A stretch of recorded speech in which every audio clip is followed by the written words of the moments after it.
Welcome back to Rugby from the Stands. So, the two teams for this Saturday's clash at Eden Park have been named by both coaches. And I thought I'll probably do something different today. I'm not feeling too well. I think I'm down with the flu. So, I was thinking of how can I get some of the charts that you love so much out there, but also trying to minimize workload in terms of editing the videos once they've been recorded. So I'm trying something different. And this is also based off of a suggestion from one of our viewers. So shout out to Willie McLean, who said that potentially I could convert these charts from images to HTML and basically toggle through some of the positions. And so I've done exactly that. So if you can see this chart, it's not a static chart anymore. It's built on HTML, which means that we can go through position by position comparison of the two teams, Ireland and the All Blacks. The other thing I wanted to again share with you is that these stats that you see are from their club performances. So the Irish team, all of their performances in the URC, and then you've got the All Blacks from the Super Rugby tournament. And of course, you've got a couple of guys like Ardie, Savea, and Anton Lienert-Brown, whose data is from the Japanese league. So, of course, they're not apples to apples, but what I want to see is what have the coaches prioritized. Because the good thing about a full season's club data is that this is an indication of how these players would play if they had a lot of opportunity, and what are the strengths that they bring, because this is across an entire season. It's not like they performed well in one game and then they didn't play that well in the next game. All of that kind of averages out when you're looking at a full season's worth of data. So I love this. I love this graph. It's the carrier DNA. Why I love it so much is because it gives you a pretty good view in terms of what these players do when they get the ball. So there's two things you can do once you get the ball. One is try to evade or avoid defenders, and that's what you see here at the bottom of the x-axis. And then on the y-axis, if you do get tackled, do you go to ground almost immediately, or do you keep going and pumping those legs and giving you those extra meters once you've had contact? Typically on the top right, you'd see most of the back three dominating this space, and you probably see that as well. But it's a good way of trying to identify ball players who are kind of showcasing different skills. So let's go position by position.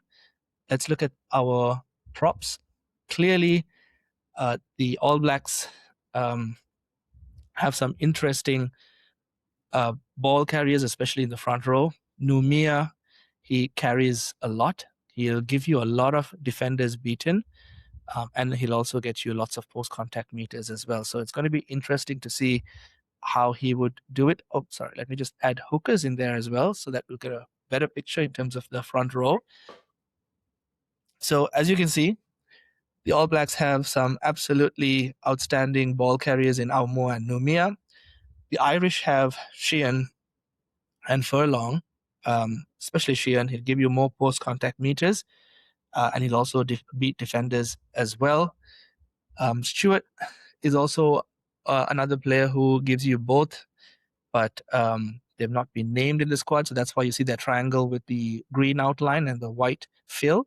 If they are playing and they've been named in the 23, then they have a full solid triangle for the Irish. And the same for the All Blacks. The black dot means that they were named in the 23 squad team to play this Saturday. And if they have a black outline and a white fill, that means that they have been left out of the 23. But it'll be interesting for us to see what they've left out and what they've kept. So clearly, they're going for the X Factor players in our front row ball carriers. Let's go to the next set of forwards. Let's look at locks and loose forwards.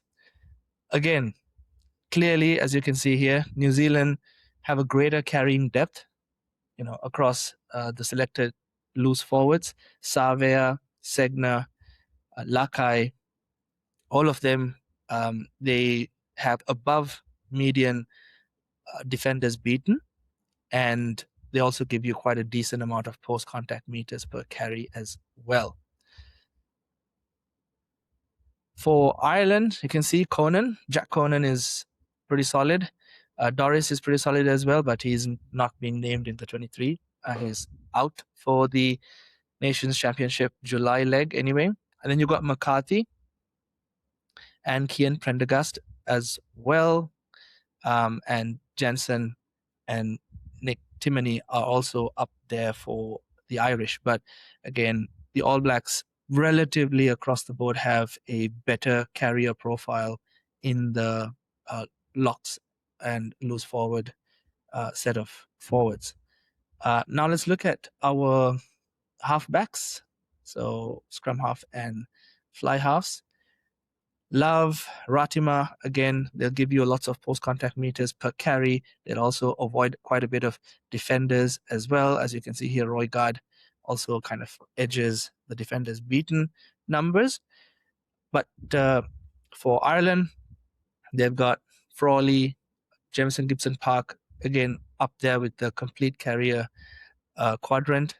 And then you've got Casey, Sam Prendergast, at the steppers quadrant of this chart, meaning they're good at avoiding defenders. Let us go to the next. Let's just go to the next set of positions. Center. This is the position that if you're an All Blacks fan, I think you'll probably be a little bit nervous about. I certainly am. I feel like that's the only area where the All Blacks haven't really confirmed or have a solution for the 13 jersey problem. So this is quite an interesting way to look at it. Tupaya, again, gives you lots of good post-contact meters, and so does Anton Lienert-Brown.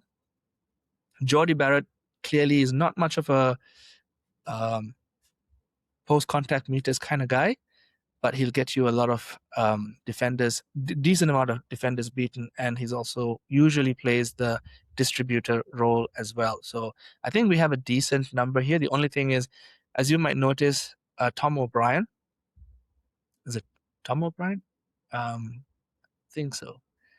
But he hasn't been named in the 23 squad. He gives you a lot of defenders beaten. He gives you a lot of post-contact meters as well. So it's kind of interesting. The only guy in the Irish center, amongst the centers in the Irish squad, who has a pretty high score on the carrier quadrant, has been left out. So it's good for the All Blacks, I suppose. Someone who's in form, not being named. And then you've got McCloskey. I absolutely love what he did to the English, and he's a big man. He'll run hard. And as you can see, he gives you lots of good post-contact meters. So I think if you're an All Black fan, that is a channel that they will try and attack, especially our 13s. Right? Let's move on to our back three. And this is clearly where we have an edge. Unfortunately, the two players that have that are scoring highly on this quadrant aren't playing this weekend due to injury. But as you can see, you've got Will Jordan, Caleb Clark, Moby, all of them are at the top elite zone. Having said that, the Irish also aren't far off either. They've got Balakoon, they've got Jimmy O'Brien, and they've got Hugo Keenan as well up there. Stockdale, interesting they left out Stockdale, because again, he seems to have pretty good form in the URC. He's being left out. That basically covers all of the positions, I suppose. So let's move on to the breakdown, because this is something that the All Blacks have definitely putting a lot of emphasis on. So let's see what we've got here. Oh, sorry, I'm just going to skip the breakdown DNA. But if I were to just talk you through it, again, Tag Burn, he'll give you lots of turnovers won, and he's also doing a lot of work at the ruck, good work rate. But as you can see, again, the All Blacks loose forwards do a lot of work at the breakdown. Segner, Lakai, Savea. You also have Simon Parker here right at the edge as well. But again, he wasn't named. But we've got Vai and Jacobson. Vai, I think, has been named as number 6 for this game. It's going to be really interesting to see. So you've got some physicality with Vai and Jacobson, and then you've got the pilfering of Segner, Lakai, and Savia. So I really like this mix in the back row and in the locking positions as well. Actually, Vai is not playing as a lock, so he's playing as a back row. So you have a pretty strong back row on the bench and also starting. For the Irish, who else do we have? We got Timoney and Jansen, and then you got Jack Conan here at the bottom in terms of ruck arrival effectiveness, relatively lower scores. So I think the All Blacks have a bit of an edge here, but you can see Joe McCarthy, the only reason why he's been faded out is because he's not a loose forward. This chart is designed to look at the loose forward specifically. But yeah, Joe McCarthy, and you've got Dan Sheehan. That's pretty insane. He does a lot of work. Ruck arrival effectiveness is pretty high, and he also wins you a bit of turnovers as well. So let's go to the next slide. This is the enforcer map. And it's an interesting one here. Everyone, let's actually go by position here as well. Again, if you look at your front rowers,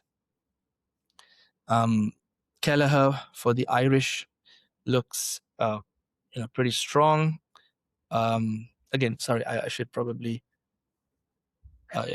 introduce the charts to you. At the bottom in the x-axis, you see the tackles per 80 minutes. So per game, how many tackles do they get through? And then of those tackles, what percentage are dominant, right? So Aumua, clearly for the All Blacks, hits really hard. There's a lot of tackling per game as well. You've got Nomia, again, gives you a decent amount of tackles, about 11, 12 per game, and also a decent amount of it are dominant tackles. Dan Sheehan is obviously the enforcer type role that he seems to be playing. We've got Clarkson as well, who gets through some dominant tackles. And then you've got Kelleher, who has also been named. He also gives you a lot of work rate and decent amount of dominant tackles as well. But Sheehan is the clear outlier on this chart. Let's look at locks and loose forwards, because typically they're the ones who generally hit the hardest. But again, you can see that if I add Dan Sheehan here, he's about, actually, let's put all positions. Yeah, Dan Sheehan is the one who hits the hardest, nearly 20%. That is 1 in 5 of his tackles are hard hits. Anyway, let's go back to our locks and loose forwards. For the All Blacks, let me just remove the Irish and let's have a look. So we've got Lord, we've got Jacobson, we've got Vai, Tuipolotu, Lakai, Segner, and Savea. They're the ones who are named in the 23-man squad. These guys do a lot of tackling. So as if you can see, all of them above the median. Not all of them, but most of them above the median. And then you've got dominant tackles. Jacobson gives you more dominant tackles. So does Josh Lord as well. And Segner is on that median amount also. Vai gives you more dominant tackles as well, above the median. And then you've got guys like Savea, not so much of a dominant tackler, It's more of a carrier. Same with Lakai, and you've got Tuipolotu as well. So let's move on to centers. Just have a look at how much of a enforcer are these guys. Let's look at Ireland as well. Okay, so Bundy Aki, lots of dominant tackles above the median. Interestingly, McCloskey is under the median. So he does do a fair bit of tackling in a game. So just over 8 tackles in a game, but not a lot of dominant hits. Actually, having said that, when we looked at the loose forwards, I don't think I added the Irish. So let's go back to that. Apologies. It's a little bit all over the place today, but I hope you can gain some really interesting insight here, and you can also potentially come to your own sort of insights and own sort of conclusions as well, just looking at the chart numbers. The Jack Conan clearly is somewhat of a enforcer for the Irish. And then you've got Jansen as a number, is listed here as a number 8. Timoney's also gives you a decent amount of tackling and hard hits. Okay, let us go on to the clean engine now. Let me add all the positions back. Okay, so the clean engines are quite interesting. This is basically each of the players. You're looking at their penalties given away on the x-axis, but it's not absolute numbers. So you're looking at per position, what was their percentile, right? So for example, if you'd see a fair bit of number 7s generally get penalized because they're trying to go after the ball, and they try to steal your ball, and in that process you probably might be giving away a bit more penalties. So it's kind of not fair comparing the loose forwards to maybe say a fly half, right? Because a fly half would rarely go do jackal work. So this is a percentile, meaning within your position, what percentile are you at when it comes to giving away penalties. And then on the y-axis, you've got work rate. So again, it's also rated as a percentile as well. In your position, what percentile are you at? Are you high or are you low? So, yeah, let's go through this by position. So front rowers, as you can see, I think the All Blacks generally look like they have the better cleanliness score. But having said that, I also need to add a bit of a caveat. The Super Rugby tournament was officiated with slightly different rulings, and I also noticed some of the referees were slightly lenient. And the URC seemed to have World Rugby rules. So you've got to look at it from that perspective as well. But just looking at the numbers, we can see that our guys generally are pretty good at staying clean and doing a lot of work. But for the Irish, as you can see, Sheehan is relatively clean. Furlong is relatively clean as well, but he's got relatively lower involvements, these guys. And then you've got, from a work rate standpoint, Stewart, again, is very high, and he hasn't been named. Again, Irish fans not very familiar with him, so maybe you can add some context as to why he wasn't picked, because he seems to be right up there amongst the front rows. For the All Blacks, Taukiaho, again, lots of work rate and pretty decent cleanliness score as well.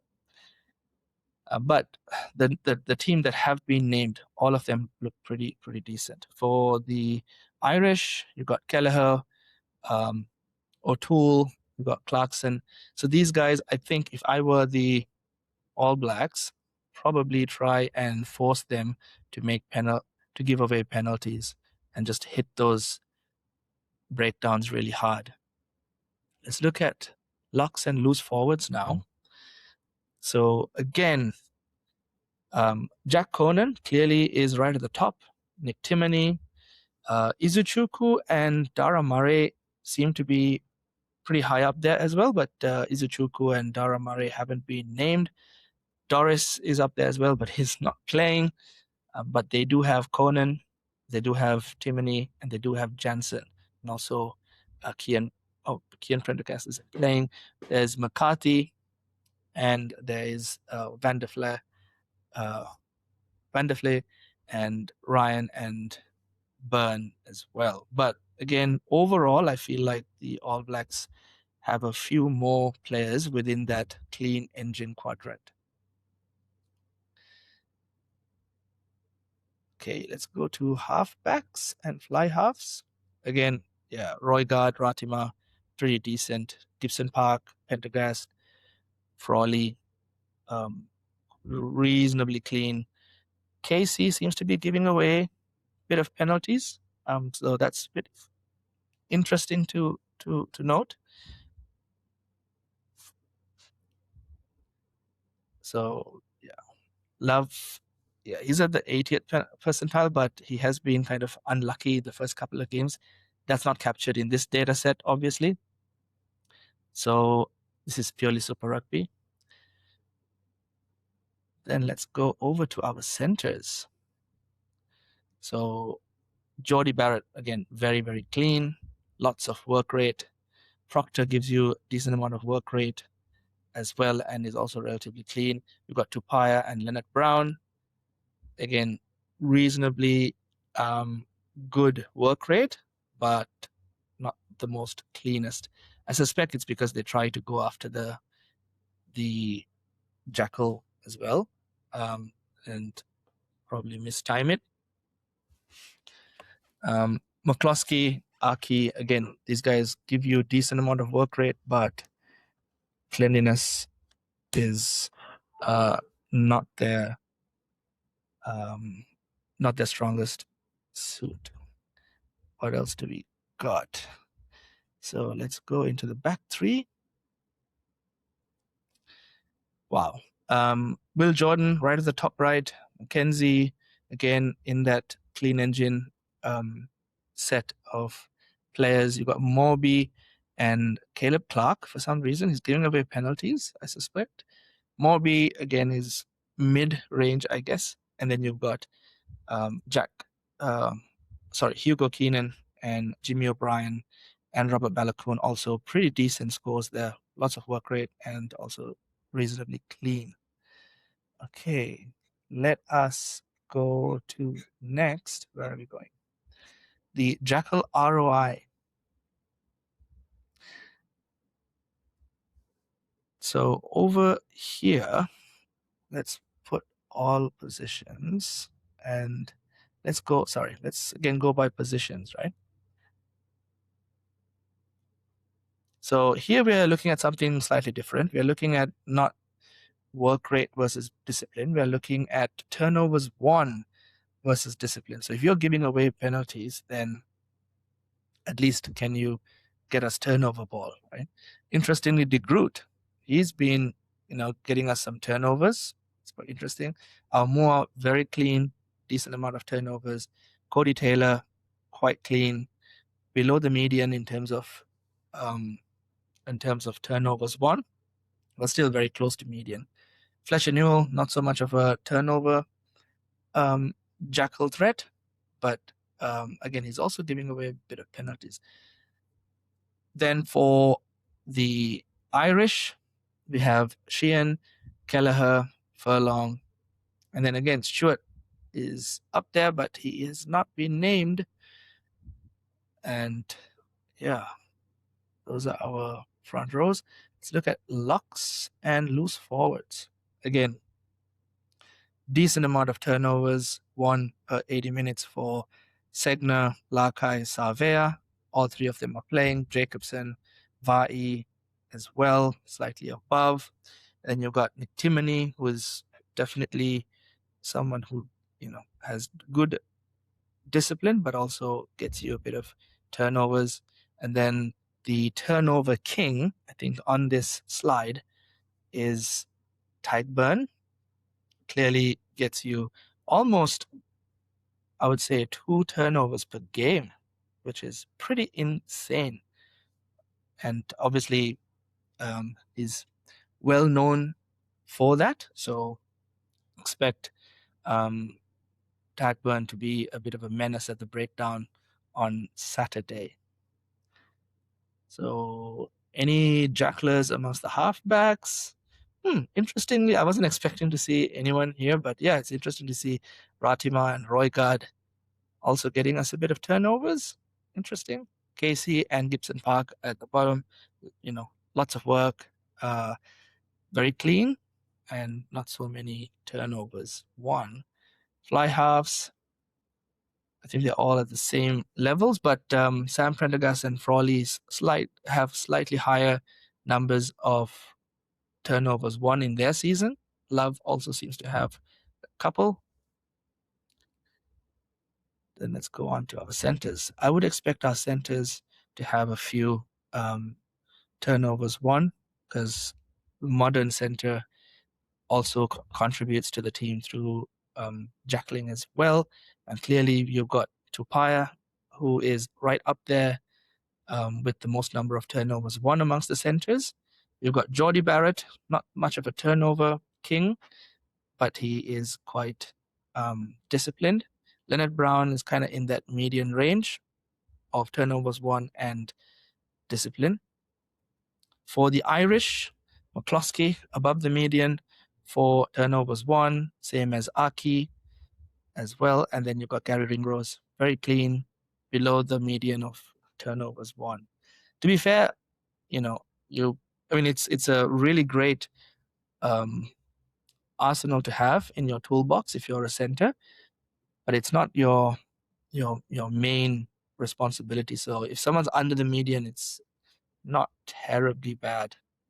But if you can do a bit of jackal work, you will stand out. And as you can see, McCloskey, Tupaya, Aki, Lienert-Brown, these are some of the better players, and they're giving you that jackal threat as well. Let's look at the back three, and because they are at the back three, they can potentially isolate attackers and try and pilfer the ball. But that's not what we're seeing on this chart, to be fair. Will Jordan, pretty clean. Carter gives you a bit of turnovers. Sorry, it's not Carter. Yeah, Carter does give you a bit of turnovers. That's probably from his sevens background experience. Mackenzie also gives you a bit of turnovers. I'm a bit surprised with that. Will Jordan is on the median, but at the same time, in the last game, he gave you a couple of turnovers as well. He was leading in the last game. Obviously, it's not on this data set. So overall, if we were just to look at the overall stats, I think it looks like the All Blacks have a bit of an edge in terms of Jackal ROIs here. Now, next, let's go into two-way beasts. What I mean by that is, when you have the ball, are you giving us post-contact meters? That's a power stat, so I want to see how powerful you are when you do carry. And when you don't have the ball, how scary are you when you tackle someone? So the dominant tackle percentage here. Dan Sheehan is, again, right up there. He gives you post-contact meters. He gives you dominant tackles. So it's pretty high up there. Same with Jimmy O'Brien as well. Aumua for the All Blacks. Segna on the median. You've got Jack Conan, Bandiaki as well. Pretty strong two-way collision beasts as well. You got McCloskey here. Again, gives you lots of post-contact meters per carry and a little bit of dominant tackles. Okay, next slide. We're looking at creators and finishers. So on the top left, you'll probably see a lot of the finishers here who are the back threes, Balakoon, Finyanganofo, Morby, Jansen, Clark, and Satiti. So Satiti is someone who does not assist in tries. He just finishes it when the ball is being given to him. Same with Jansen, same with Robert Balakoon, their finishes. And that's what you want to see as well from your number 8s and your wingers. But interestingly, Roygaard, he's assisting with tries and he is also scoring tries, which is pretty cool. Sam Prendergast, again, does a lot of try assists. And Casey as well, Gibson Park also. So yeah, some decent number of players here who assist in tries, and then they've got decent number of finishes as well. Okay, let's go to Lineout General. This is going to be interesting for me because a lot of people are talking about the lineout and the fact that the All Blacks don't have a lot of height, and that we need that capability in order to try and disrupt the opposition lineout and also secure our own lineout ball.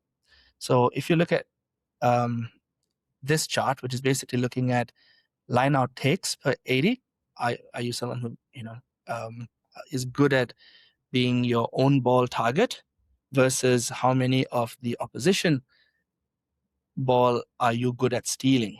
So surprisingly, all the people on the top right for the Irish haven't been picked. So Kian Prendergast, Izuchuku seems to be stealing a lot of opposition ball. Dara Murray, same thing, but they're not being picked.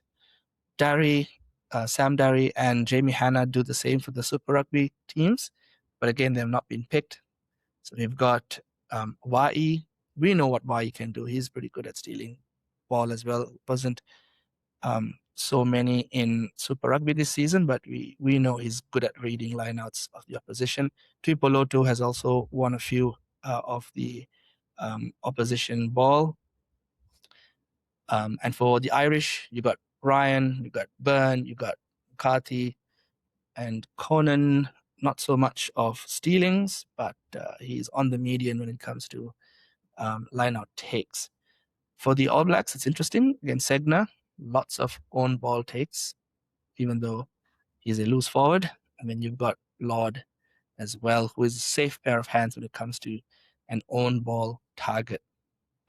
So I don't know. I'm a little bit intrigued by this Irish selection. So if there's any Irish fans watching this, give me a bit of context. Educate me. Why has Andy Farrell left out some of your best lineout thieves?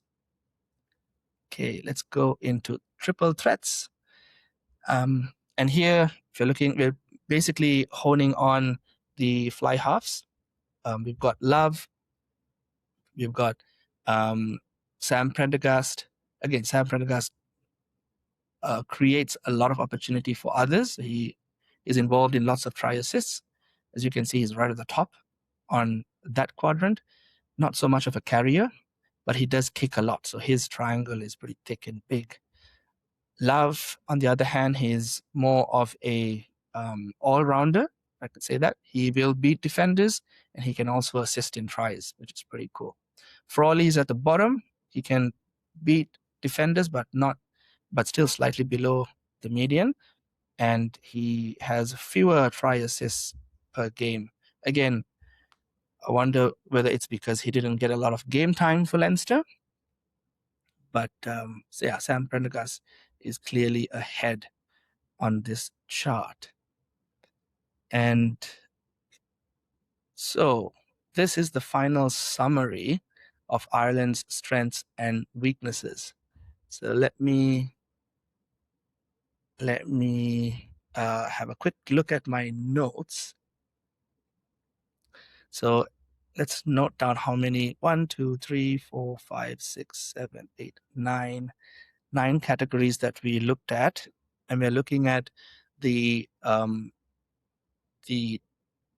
median across all of these squads. So all 12 teams, what's their average for these scores, and we're looking at whether they are above median or below median. Excuse me. And these dots are obviously New Zealand. The red bars are Ireland. And there's a tie in terms of Jackal ROI. So neither team seem to have a huge advantage here. Lineout General, again, because the Irish haven't named some of the players that I mentioned who were, giving us some good lineout steals. They're scoring slightly less than the median, but the All Blacks are scoring a bit higher compared to the Irish on that front.